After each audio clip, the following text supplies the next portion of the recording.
माझे नाव विवेक रमेश निकोसे, प्रभाग क्रमांक 9 यामधून मी उमेदवार होतो काँग्रेस पक्षाचा आणि आमचे चारही उमेदवार काँग्रेस पक्षाचे विजयी झालेले आहेत। आम्ही निवडून आलेलो आहोत, जनतेने आम्हाला आशीर्वाद दिला आहे। जनसेवा करण्यासाठी आम्ही आशीर्वाद मागितला होता आणि जनतेने आमच्या सर्व गोष्टीचा अभ्यास करून आमच्यावर विश्वास दाखवलेला आहे। म्हणून आमचा जो प्रण आहे की आम्ही चारही उमेदवार सतत जनतेसाठी कार्यरत राहू आणि जनसेवा करू, बस हाच आमचा प्रण आहे आणि भविष्यामध्ये 5 वर्ष आम्ही हेच कार्य करत राहणार आहोत।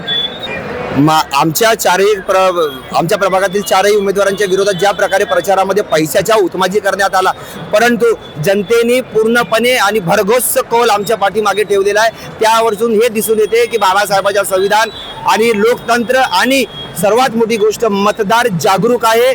त्याला तुम्ही कुठलेही आमिष दाखवून आपल्या मागे करू शकत नाही। जनतेने विचारपूर्वक मतदान केलं आणि जनसेवेमध्ये कार्यरत असलेले आमचे जे निकोसे, यादव, उसरे आणि अंबादे या चारही परिवाराला भरभरून मतदान केलेलं आहे।